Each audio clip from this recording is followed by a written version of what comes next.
bagong hakbang ni Senate President Alan Peter Cayetano na bumuo ng Blue Ribbon Subcommittee para tututok sa flood control scandal. Samantala mga kababayan, tutas soto, kinuwestiyon ang hakbang na ito at tila bagay inutusan ng mastermind na harangin itong subcommittee na pamumunuan ni Rodante Marcoleta. Isang magandang umaga mga kababayan natin. Luzon, Visayas at Mindanao at pati na rin yung ating mga kababayang OFW. Mag-iingat po kayo lagi. At sa mga sulit nating DDA supporters, maraming salamat po sa inyong panonood, sa mga nag-like, nag-share, at sa mga kakasubscribe pa lang sa ating munting channel. Utang ko po sa inyo itong munting channel natin, kaya maraming salamat. Road to 100,000 na po tayo mga kababayan. O eto na nga, matapos inanunsyo ni Alan Peter Cayetano na seryoso ang kanilang liderato ngayon diyan sa majority na talagang pag-uusapan muli itong usapin diyan sa flood control projects mga kababayan natin na kung saan wala namang nagawa itong dating Senate President na si Tuta Soto at itong Blue Ribbon Committee Chairman na si Pinky Lacson. Ilang buwan po nila pinagugulan yan pero wala pong nangyayari regarding sa investigasyon ng maanumalyang flood control scandal. O eto po, babasahin po natin. Pero teka lang muna, Tuta Soto. Hayaan nyo muna na gumawa ng sariling hakbang ang mayorya ngayon. Hindi na po kayo ang mayorya. Nasa minority block na po kayo kasi natalo kayo sa botohan. Maaaring pagbigyan nyo naman si Senate President Alan Peter Cayetano na pausarin ang itong hinggil sa usaping anomalyang flood control na to kasi marami po talagang nagnanais at maraming kababayan natin na gustong-gusto na pag-usapan muli dahil sa napakalaki po ang nainakaw nila sa kaban ng bayan. Basahin po natin mga kababayan Inanunsyo ni Senate President Alan Peter Cayetano ang muling pagbubukas ng pagdinig kaugnay ng umano'y irregularidad sa ilang flood control projects at ang planong pagbuo ng Blue Ribbon Subcommittee upang ipagpatuloy ang investigasyon. Huwag na muna kayong kabahan, kayo naman Ikaw Tutasens, total, sabi mo, nung nakaraang eleksyon, kampanya, seryoso ka na manalo ka ulit, no? Nananawagan ka sa taong bayan na gusto mong mailuklok muli bilang senator. At doon pa nga sa iyong isang kampanya mo, ginamit mo pa itong mga kabataan o sabi mo, pag ikaw ay nanalong senador, hindi mo kukunin ang iyong sahod.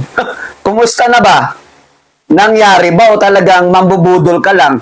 Ginagamit mo lang yung mga magagandang salita para makakuha ka ng boto at makamit mo ang matamis mong oo. Grabe ka, Tito Sen. Kumusta na yung sahod mo? Bakit wala kang sinasabi dyan? Bakit hindi mo yan napag-uusapan? Yan ang sinabi mo Hindi mo i-claim yung sahod mo. Yung buong sahod mo, mismo sinabi mo yan. Grabe naman, no? Gayunman, kinuwestiyon ni Senate Minority Leader Tito Soto ang legalidad ng naturang hakbang. Anong klaseng legalidad ba ang gusto mo, Tito Sen? Yung legality na ayaw pag-usapan at nililihis lang ang usapin dyan sa flood control habang natatakpan na sa iba pang mga issue ng lipunan? Huwag na po kasi ang taong bayan, hindi pa rin nila nakakalimutan ang ninakaw ninyong pera ng mali-maleta dyan sa flood control na yan. Sabi pa ni Tito Sen, paano mag-create ng subcommittee na hindi sa plenary ginawa? Not legal, pahayag ni Soto. Bakit mo ba pinangungunahan ang mandato at liderato ng isang Senate President na matalino, hindi kagaya mong bugo? Kasi ikaw, wala kang ibang hakbang kung hindi Sunod-sunod sa mga nag-uutos sa yung mga mastermind. Sino ba namang mastermind? Marami dyan. Yung isa, si Tambaloslos.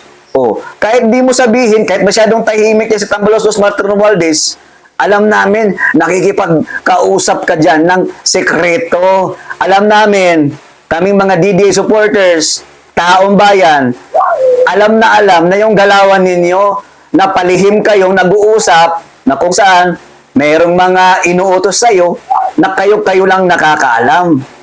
Grabe ka naman, no? Hayaan nyo muna si Senate President Alan Peter Cayetano.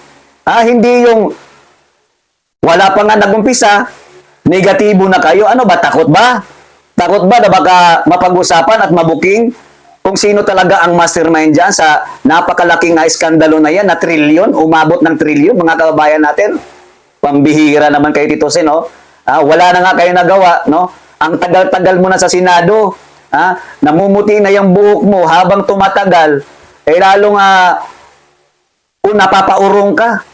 Nawawala, nadidisbalansi na yung utak mo. Ewan ko lang, kung baka nga kasama ka dyan talaga sa mga nahagisan din ng maleta sa panahon nitong administrasyon ni Bongbong Marcos. Ayon sa kanya, ang pagbuo, sabi ito ni Tito Sen, ayon sa kanya, ang pagbuo ng anumang subcommittee ay dapat dumaan sa plenaryo ng Senado upang matiyak na may sapat na legal na batayan at nasusunod ang wastong proseso. Ano bang klase proseso ang gusto mo? Kaya nga, itong hakbang nila na gumawa ng subcommittee sa pangunguna nitong si Rodante Marcoleta para mapag-usapan. O kahit hindi na muna sa plenaryo, at least magkaroon man lang ng subcommittee na kung saan kolektahin, magbibigay ng mga notices sa mga kung sino man yung involved dyan na pwedeng maimbestigahan. Huwag muna kayong matakot. Kasi under the leadership mo sa Senado bilang Senate President, pinakawalan ninyo itong mga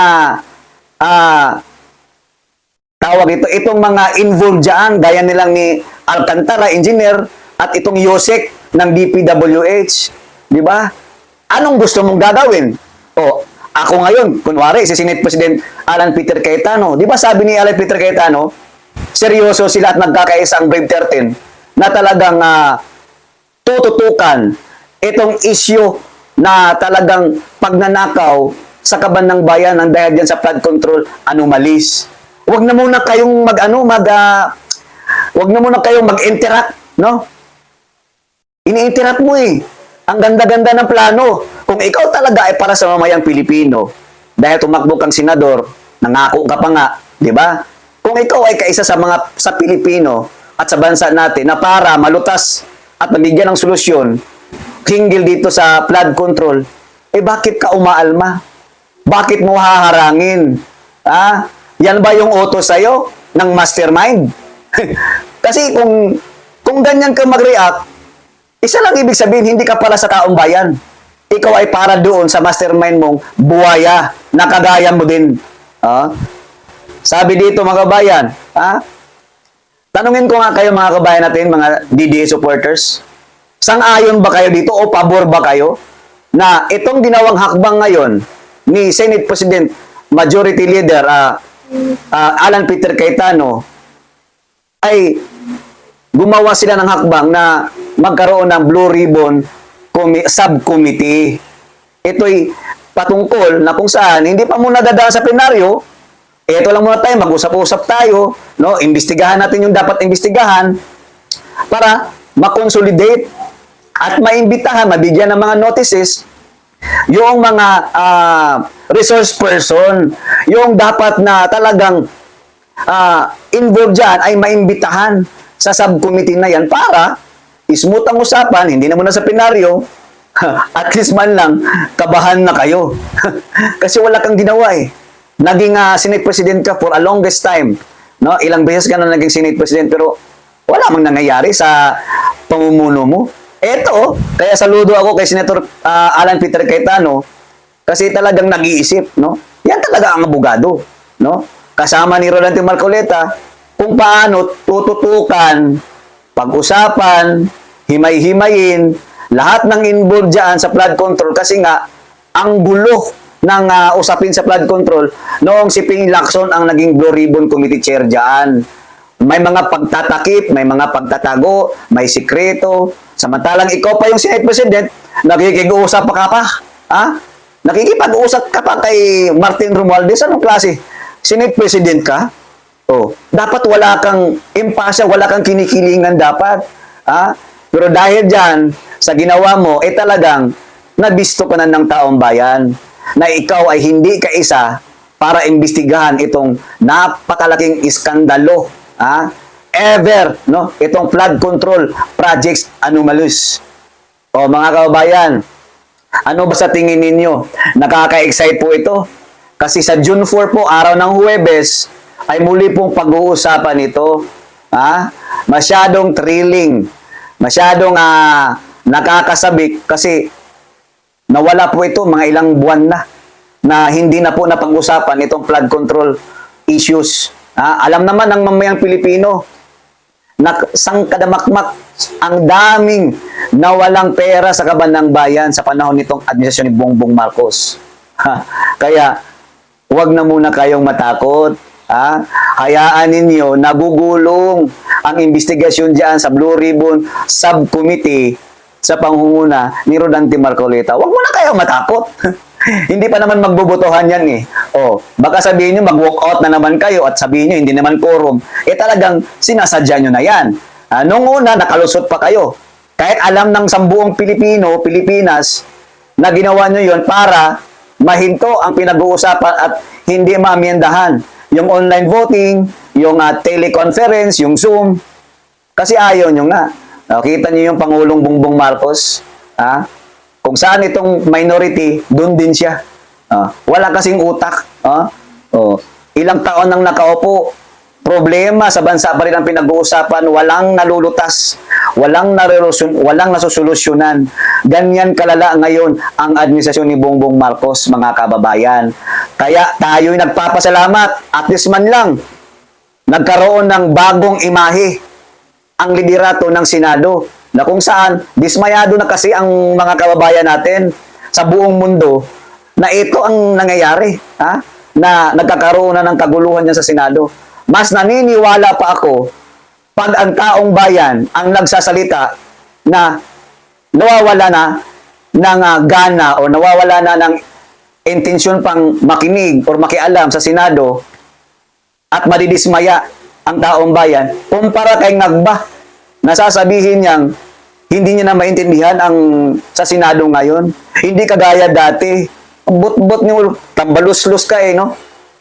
Nagbata, bagagnaong. Di ba? Tatanong mo pa yan, isampal mo sa mukha mo. Bakit nagkakagulo? Nang dahil sa iyo, ikaw ang presidente. Dahil pinapaera ninyo yung pamumulitika sa isang kandidato, sa isang politiko, sa mga Duterte. Yon talaga ang isang dahilan kung bakit nagkakagulo ang bansang Pilipinas. Para saan ba yung minority? Di ba para sa impeachment ni Vice President Sara Duterte? Huwag na tayong magmaang-maangan. Ang mga kababayang Pilipino natin, hindi mangmang. Lalong-lalo na ngayon sa social media. Marami na tayo ngayon mga DDS vloggers na, hindi lang DDS, kahit kasinong vlogger, basta alam lang ang talagang katotohanan na nangyayaring kabulastugan sa bansang Pilipinas. Hanggang dito na lamang mga kababayan, palakpakan muna natin itong Senate President na si Alan Peter Cayetano dahil talagang gumawa ng isang hakbang para mapag-usapan ulit ito bago idaan sa plenaryo. Kaya nakakabilib, samantalang itong Tuta Soto nagre-reklamo, mukhang makapiso. Mukhang meron yata nakaambang anong tawag dito? Nakaambang galit. Baka pagagalitan ito ng mastermind. Anong nangyari? Akala ko ba okay na tayo dyan sa Senado? Bakit biglang naging ganito? Kabado na. Natataranta na. Kasi ang dami pong involved dyan na mga politiko, mga officials ng DPWH, mga engineers, ang dami po. Kaya sila ngayon nangangatog na at talagang hindi na maipinta ang mukha nila kasi mabubuking na kayo. ang bit ngayon ay nandito na sa mayorya. Hawak na namin ang bit, hawak na ng buong Pilipinas at ng buong mga Pilipino natin na talagang nagdadasal na sana'y pag-usapan muli itong flood control scandal. Hanggang dito na lamang mga kabayan, maraming salamat sa inyong panonood. Ipagdasal po natin ang bansang Pilipinas